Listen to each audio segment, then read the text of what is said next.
Boa noite a todos. Eu sou Ana Clara, da Faculdade Sensupeg, e gostaria de dar as boas-vindas a cada um de vocês.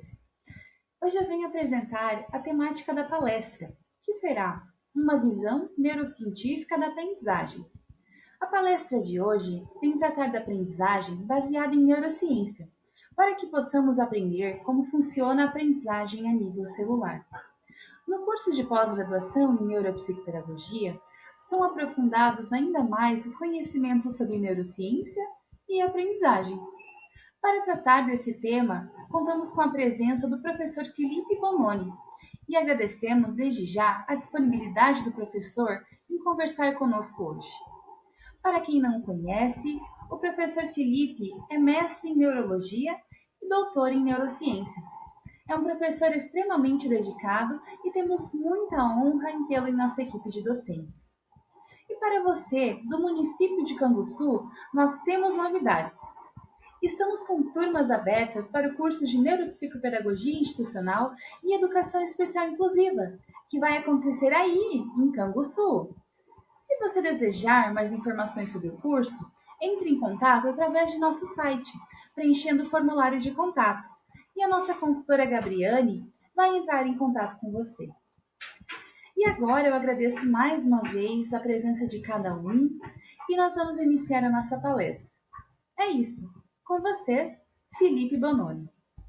Mais um dia de palestra, graças a Deus, estamos aí firmes, mesmo com toda essa pandemia. Quero só dizer para vocês que hoje vim para cá de máscara, tá? Estamos só eu e o Léo aqui gravando isso na Faculdade Sensupeg. Eu tirei a máscara apenas para poder gravar esse vídeo, obviamente. O Léo está aqui fazendo suporte técnico, a gente está respeitando o distanciamento, orientado pelas organizações de saúde, tanto do nosso estado, quanto do governo federal, quanto da OMS. E espero que vocês estejam também em casa, adotando todas essas medidas de segurança. Juntos vamos vencer essa etapa, tá? Quero dizer para vocês que é uma satisfação muito grande e um prazer imenso ter a licença de entrar na sua casa para poder falar com você sobre um assunto tão interessante. Talvez a gente tenha descoberto, com tudo isso que aconteceu, o quanto a tecnologia nos aproxima, né? Eu estou na casa e do lado de cada um de vocês, no local mais distante do país que possa estar assistindo a nossa palestra de hoje, tá? Obrigado pela participação e tenho certeza que essa pandemia vai nos ensinar muito sobre educação e sobre a disseminação de conhecimento utilizando tecnologias. Hoje, nós vamos dar continuidade à palestra do dia 4. No dia 4, a gente falou sobre neurodesenvolvimento, falou sobre poda neuronal, plasticidade. As pessoas ficaram um pouco curiosas para saber como isso acontece, né? Principalmente em relação às sinapses. Por que essas sinapses elas se alteram, se transformam em memória? Como é que acontece essa mágica dentro do nosso cérebro, né? Vamos aqui falar um pouco sobre como essa sinapse está relacionada à cognição, tá? Ou qual o papel da cognição na intensidade do sinal sináptico? Será que eu consigo aumentar a força do sinal da sinapse e dar importância a uma informação por conta da cognição e do envolvimento que eu tenho com a pessoa que está falando e com o que está sendo dito? Então é isso que a gente vai ver hoje, tá bom? Eu quero que todos vocês participem ativamente. Se vocês ainda podem comunicar a alguém para participar da palestra, façam isso agora. Vai ser rápida essa palestra, mas vai ser uma palestra muito proveitosa, tá bom? Vamos lá. Aqui está a sinapse. Hoje nós vamos falar especificamente de sinapse. Aqui está um gráfico de potencial de ação. E eu quero que vocês entendam como essa sinapse acontece, quem está envolvido com ela, como acontece o disparo do potencial de ação, que é aquele sinalzinho elétrico que a gente, quando pega, por exemplo, um eletrocardiograma, você olha os sinais elétricos que estão ali no papel e você vê a atividade elétrica do coração. Nesse caso, a gente vê um eletroencefalograma, que ele vai fazer o quê? Me dar as informações relacionadas ao encéfalo, ao cérebro, tá bom? Então, ó, aqui está construída a sinapse. Qual o papel da cognição com isso? Por que às vezes eu estou numa sala de aula, estou estudando, tem um ar-condicionado ligado, ou tem alguém falando ali na rua do lado de fora, e aquilo no início me perturba e depois esse ruído some. Por que eu não escuto mais, ainda que esteja presente? Se eu parar para prestar atenção no ar-condicionado, eu vou escutar que ele está fazendo ruído. Mas eu estava tão envolvido com a aula do professor ou da professora que estava sendo ministrada, que por algum momento esse ruído não se fazia presente na minha cabeça. Como isso acontece? Por que existem essas escolhas? Ou como essas escolhas são decididas dentro da nossa mente? Tá? A gente vai precisar entender um pouquinho além das sinapses. A gente vai ter que falar um pouco sobre comportamento, sobre memória afetiva, por exemplo. Toda pauta de conduta, a gente falou isso na aula passada, ela depende daquilo que eu aprendi no mundo e como eu devo me comportar frente às situações. Então, quando alguém toca no meu ombro, eu sei que alguém está me chamando, eu olho para trás. Isso na nossa cultura. Em alguns outros lugares, pode ser que este toque no ombro seja um toque ofensivo, né? Então, eu tenho que levar em consideração o local onde eu estou, o ambiente cultural, socioeconômico, né? E, óbvio, a influência da minha família, né? De quem está mais próximo. Então, eu tenho professores, amigos, pai, mãe e irmãos como pessoas muito próximas, influenciadoras de todo o arquivo da minha memória. Então, eu vou passar uma vida construindo memórias e sempre que eu estiver de frente a uma situação, eu vou resgatar da minha memória como eu devo me comportar ou responder àquele estímulo. Tá? Então, a gente tem que entender que para que eu construa com muita força uma juventude que saiba se comportar, se portar, se preocupar com o próximo, eu tenho que dar o exemplo. Eu tenho que mostrar que isso é o correto. Eu tenho que fazer com que ele entenda a ligação entre os comportamentos relacionados com o outro, por exemplo. Tá? Senão, ele vai aprender do jeito que eu estou ensinando. Hoje a gente vive numa sociedade muito caótica, a gente sabe que o individualismo ganhou muita expressão no mundo de hoje, através de um consumismo desesperado, mas a gente consegue readequar. A força para isso está dentro das escolas e na família, né? Mais do que nunca nesse momento, a família se vê responsável não só por educar, mas também por ensinar as suas crianças em casa. Claro, com o apoio dos professores, fazendo as suas aulas e indicação de tarefas de forma online. E isso está dando um trabalhão para os professores, né? A gente sabe que o momento é um momento que tirou todo mundo da zona de conforto, tá? Mas, especialmente para as famílias, eu queria deixar isso dito, lá na nossa LDB, logo no início dela, a gente tem no parágrafo 1º e 2º a responsabilização da família, tá? Na educação e no ensino. E na escola também, educação e ensino. Então, não existe um ambiente onde eu vou ensinar matemática, português e história e outro que eu vou ensinar como se comportar. Esses ambientes são mútuos. É óbvio que eu tenho mais responsabilidades de ensino do que de educação na escola e mais responsabilidades de educação do que de ensino no núcleo familiar. Mas ambos são responsáveis pelas duas coisas, tá? Então, eu queria que vocês prestassem muita atenção na aula de hoje, que vai discorrer sobre a atividade elétrica cerebral e como é que isso pode despertar ou não mais ou menos interesse daquela criança que está estudando comigo. Isso é fundamental para quem quer seguir educando. Tá? A BNCC já segue na linha da neurociência, falando sobre essa questão do vínculo, tá? Da cognição, da relevância, do sentimento de pertencimento, tá? E de afeto em relação a quem está ministrando ou está maestrando aquela turma. Ela pede gestão participativa. Ela quer que você traga o seu estudante para resolver com você os problemas da tua escola e para propor metodologias que possam ser mais interessantes de ensino. Então, a gestão participativa faz com que ele crie um vínculo cognitivo diferente com a escola, com o professor, com o ambiente de aprendizagem, tá? E isso sim se reflete em atividade elétrica cerebral. Isso sim pode facilitar a transmissão de informação pela sua rede neuronal. Isso pode facilitar a formação da memória de longo prazo. A gente precisa lembrar que a memória, em grosso modo, está dividida em dois eixos. Uma é uma memória de curto prazo e outra é uma memória de longo prazo. A segunda, de longo prazo, eu vou carregar para sempre comigo. Ou por décadas, né?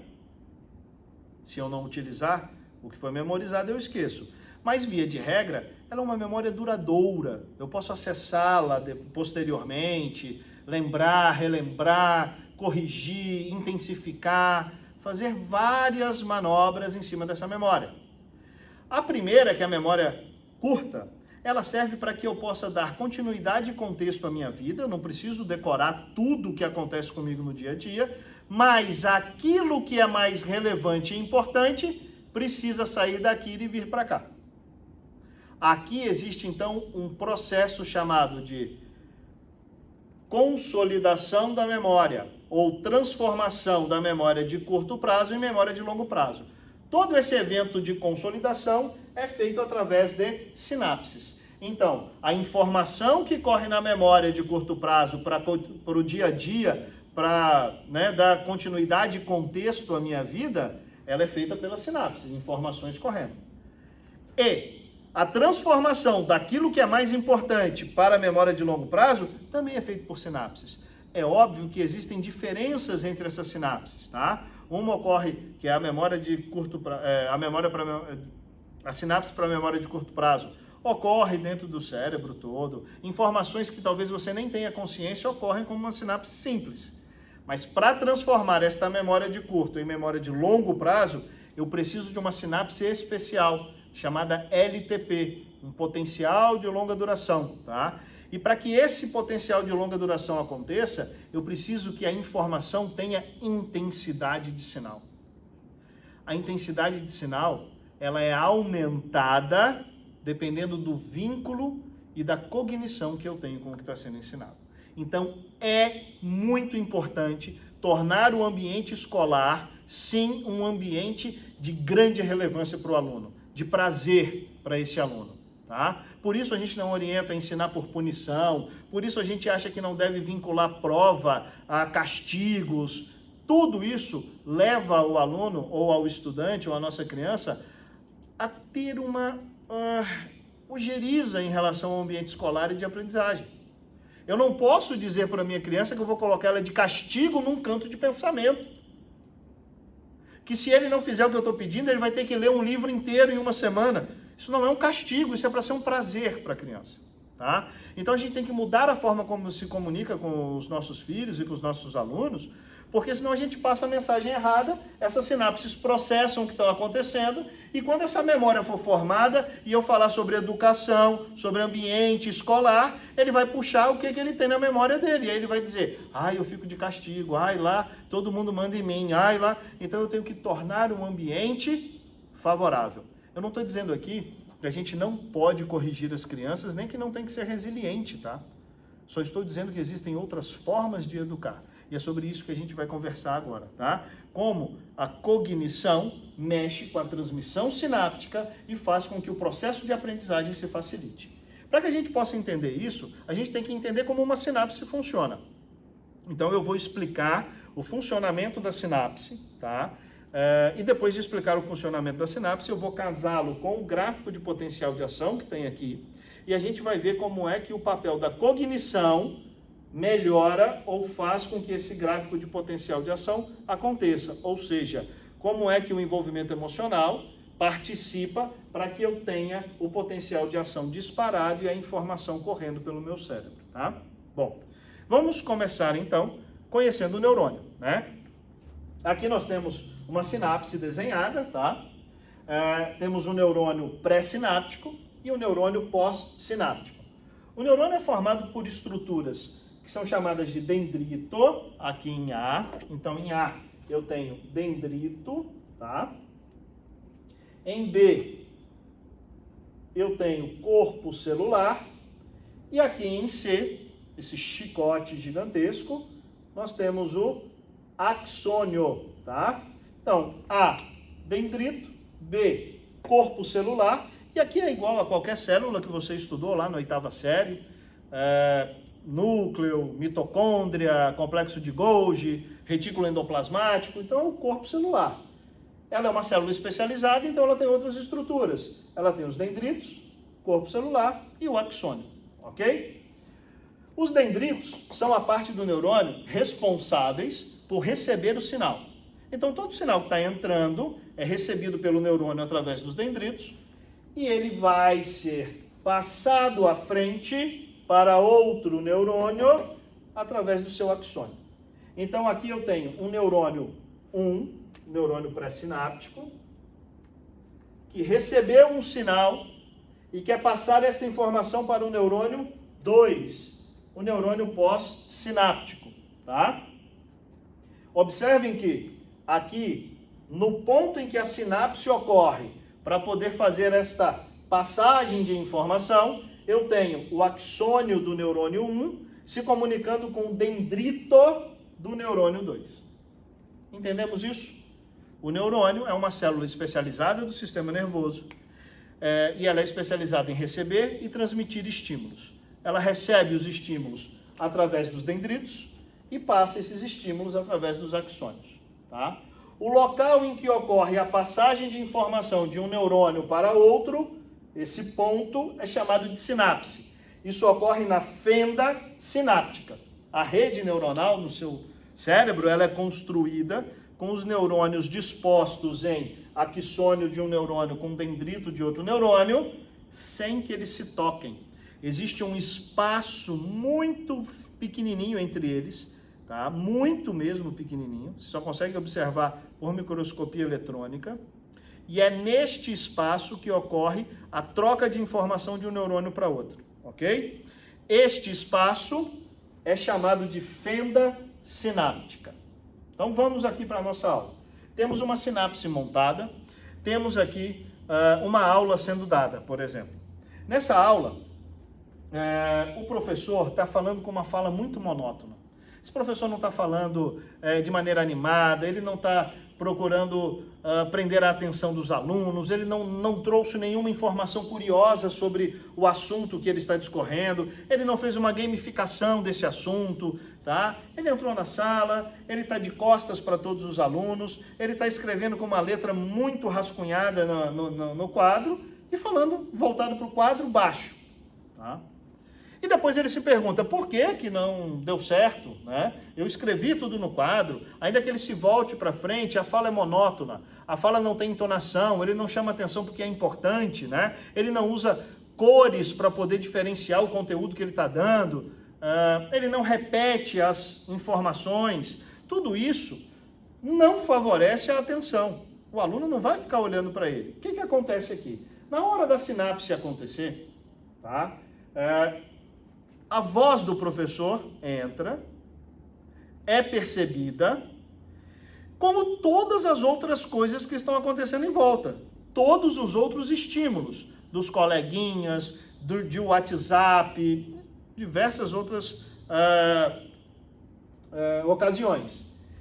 Tudo isso entra e os neurônios começam a processar, tá? Eles vão mandando essa informação um para o outro. Olha, tem esse cara falando, mas olha, tem isso aqui. Olha, mas estão falando do futebol. Olha, depois estão marcando uma festa. O que vai ficar para essa criança? Aquilo que ela tiver mais envolvimento cognitivo no momento. A informação que tiver maior peso emocional é a que vai ganhar destaque. E é assim, ó. Um neurônio, para conversar com o outro, ele precisa liberar neurotransmissor na fenda sináptica. O que é o neurotransmissor? O neurotransmissor é uma molécula química, tá? Que faz a passagem da informação de um neurônio para o outro, ok? Sem nenhum problema isso até aqui, né? Então eu tenho um neurônio, ele recebeu uma informação e ele quer que esse outro neurônio fique sabendo dessa informação, tá? Para que esse outro neurônio fique sabendo da informação, o que ele faz? Ele pega aqui os seus neurotransmissores, que estão dentro das vesículas sinápticas, e libera na fenda sináptica com a informação que ele recebeu. Fala, olha, está aqui a informação. Ok? Nesse dendrito, eu tenho tenho proteínas de membrana, aqui representada por esses dois desenhos aqui, ó, tá? Proteína 1 e proteína 2. proteína 1 e proteína 2. Tá? O neurotransmissor vai se ligar a essas proteínas de membrana. Essas proteínas de membrana, tá? Elas são como sentinelas. Elas não deixam nada entrar ou sair da célula revelia. Elas ficam controlando, como um leão de chácara controla a entrada, tá, de algum evento. Ele faz assim, olha, não, para entrar na célula tem que ter autorização. Quem carrega essa autorização é o nosso neurotransmissor, que tem a informação que é para ser passada para ela, tá? Então ele se liga nessa proteína de membrana e promove a abertura desse canal. Observem que esta célula vai receber a informação. Enquanto a informação não está com ela, ela é uma célula que a gente considera que está em repouso. Tá? O potencial de ação é tirar esta célula do repouso, menos 60 milivolts, é um gradiente de concentração elétrica médio de células nervosas em repouso. Isso pode variar, dependendo do ambiente da célula neuronal. Então ela está em repouso, paradinha, sem trabalhar. Eu quero que ela trabalhe, eu quero que ela entre em ação, que ela desenvolva um potencial de ação e passe a informação para frente, porque esta é uma informação que eu considero importante. Eu tenho que tirar ela do menos 60 e trazer ela para o positivo, mais 40 milivolts. Tá? Bom, como é que a gente faz isso? Dentro do seu organismo existem íons que estão circulando. Tá? Você tem cálcio, sódio, potássio, cloreto, eles estão circulando pelo seu organismo. E não é diferente aqui no ambiente da sinapse. Tá? O neurotransmissor é liberado, ele encosta aqui na proteína de membrana, ela abre o canal iônico e esses íons que estão aqui do lado de fora, principalmente sódio, entram na célula. E à medida que eles vão entrando, se vocês observarem, o sódio está aqui de azul, ele tem carga positiva, para quem lembra lá da tabela periódica, né? Como ele tem carga positiva, ele vai fazer com que a célula que estava em repouso comece a mudar o seu gradiente elétrico e comece a se aproximar do positivo. E aqui está o segredo. Se esta despolarização, ou se essa inversão de carga do negativo para o positivo não for feita com muita intensidade, a sinapse cessa. O neurônio não passa meia verdade para frente. Ou é tudo ou é nada. Ou a informação, ou a fofoca é boa para ser contada para frente, ou ela para ali mesmo. Tá? Então, é um sistema binário. Sim ou não. 0 ou 1. Tudo ou nada. Ou eu consigo atingir a linha verde, que é chamada de limiar de disparo, para que o potencial de ação aconteça, ou eu tenho a informação suprimida. Vou dar um exemplo prático. Você está numa sala de aula. E nessa sala de aula tem um ar-condicionado ligado. Esse ar-condicionado está fazendo um barulho. No início, você entra e fala, nossa, esse ar-condicionado está com um barulho estranho, está incomodando um pouco. E aí a aula começa. Mas a aula está tão boa e você está tão interessado que você esquece que esse ar-condicionado está fazendo barulho. A informação do ar-condicionado passa a não ter importância, morre, as células que deveriam levar essa informação permanecem em repouso, e aqui em verde, ó, nós temos a informação da aula que você está assistindo e, ó, tem tamanho envolvimento emocional que fez com que atingisse o limiar de disparo, potencial de ação fosse evocado e essa informação, então, seguisse adiante. Tá? Isso é um resumo, gente, de como é importante o ambiente estar muito bem preparado para que a gente possa desenvolver, de fato, o aprendizado. Não adianta ter as peças no lugar. Eu tenho as minhas crianças sentadas numa mesa, eu tenho uma lousa, tenho um retroprojetor e tenho um professor falando. Então pronto, o aprendizado agora acontece, só não vai acontecer se as crianças não quiserem. Não é por aí. Nós não estamos falando de adultos, como vocês que estão em casa. Hoje, sábado, dia 9 me assistindo, né? Porque sabem que isso é importante para o teu futuro, para a tua vida, para a tua profissão. Vocês têm consciência da importância. Olha a relação cognitiva que vocês têm com isso. Então vocês querem ficar sentado, ainda que muitas vezes você fale assim, nossa, mas vai falar sobre tabela periódica de novo, sódio, cálcio, neurônio, eu não entendo disso.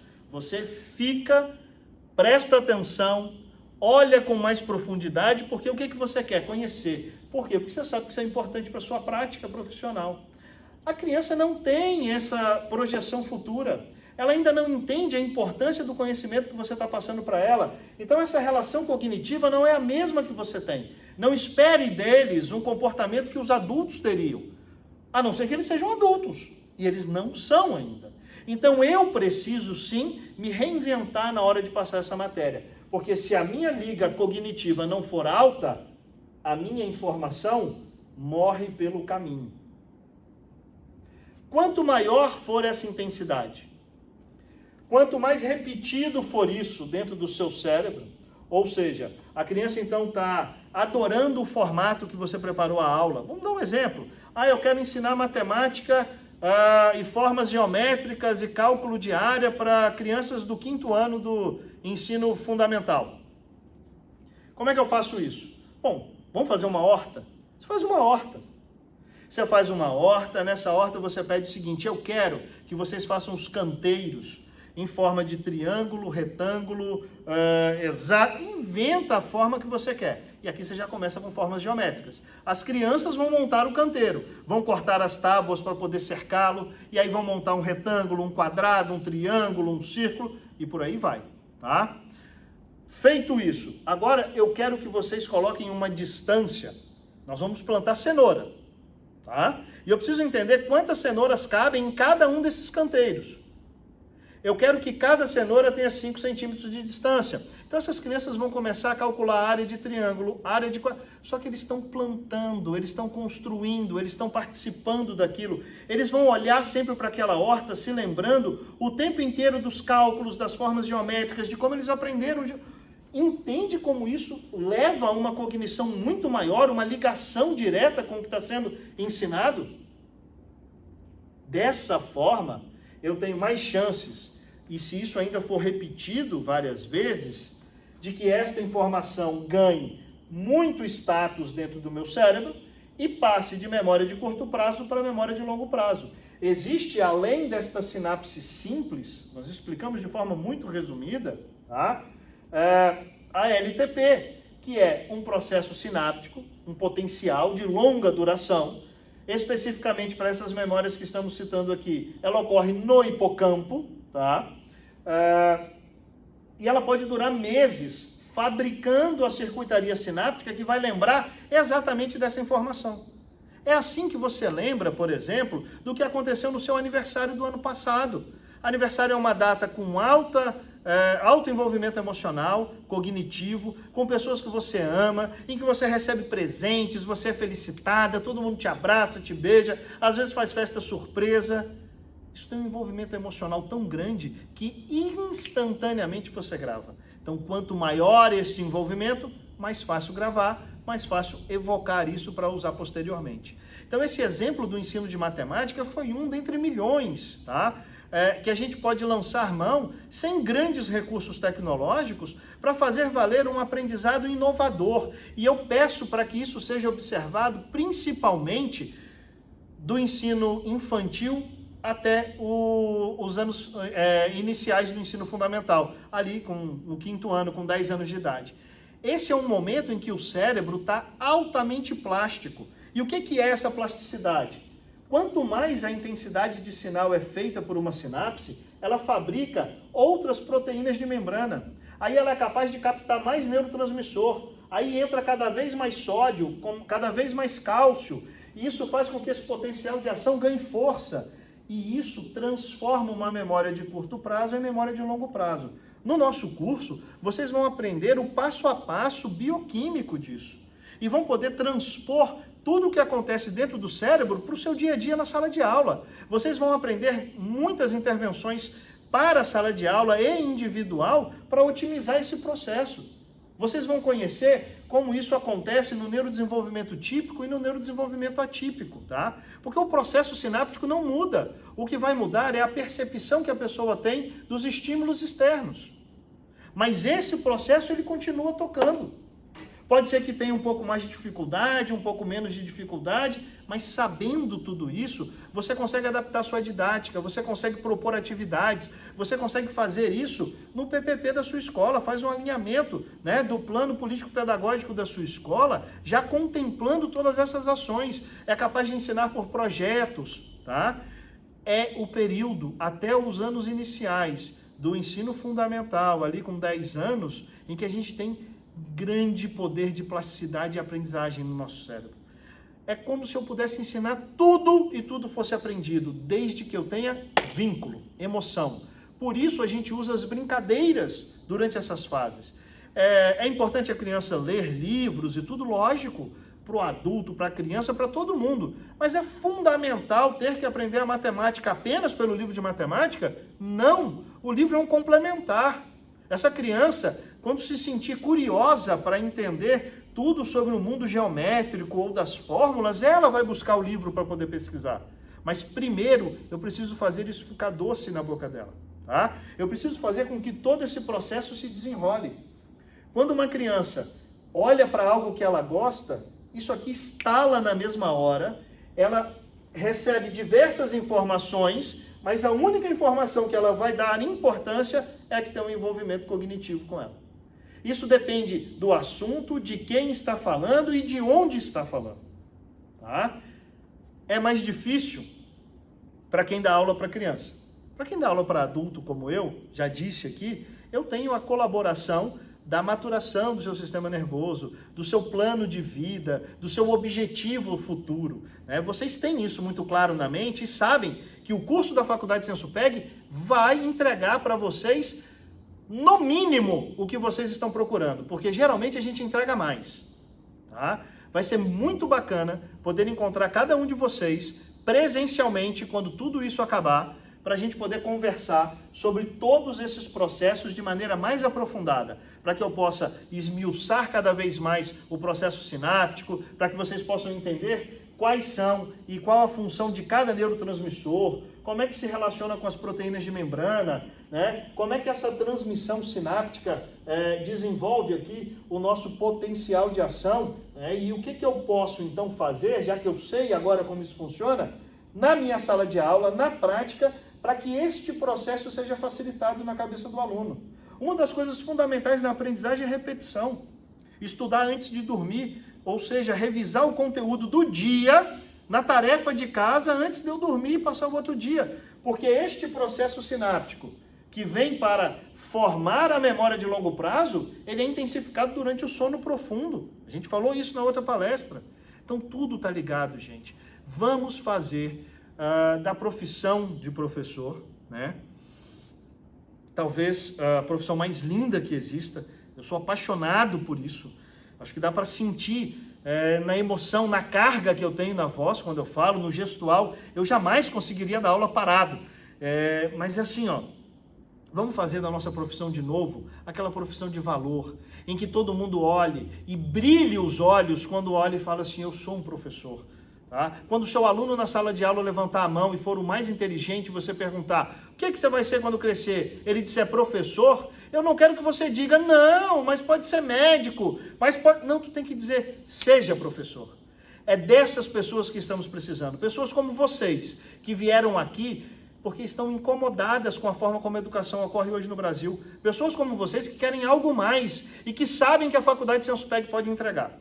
Olha, espero que tenha sido bacana essa palestra. Eu quero deixar aqui o meu mais afetuoso abraço para vocês, de coração. Queria muito que todos vocês estivessem convencidos de que a gente pode ajudá-los no processo de ensino e aprendizagem, facilitando a vida dos alunos e de vocês, tá?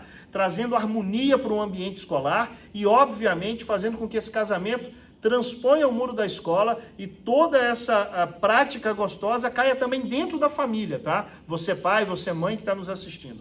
Um grande abraço, meu nome é Felipe Meneghelli Bononi, eu vou escrever aqui no quadro o meu e-mail e vocês podem se comunicar comigo se tiverem dúvidas, tá bom? É filipe.bononi@sensupeg.com.br. Ok? Muito obrigado e até a próxima.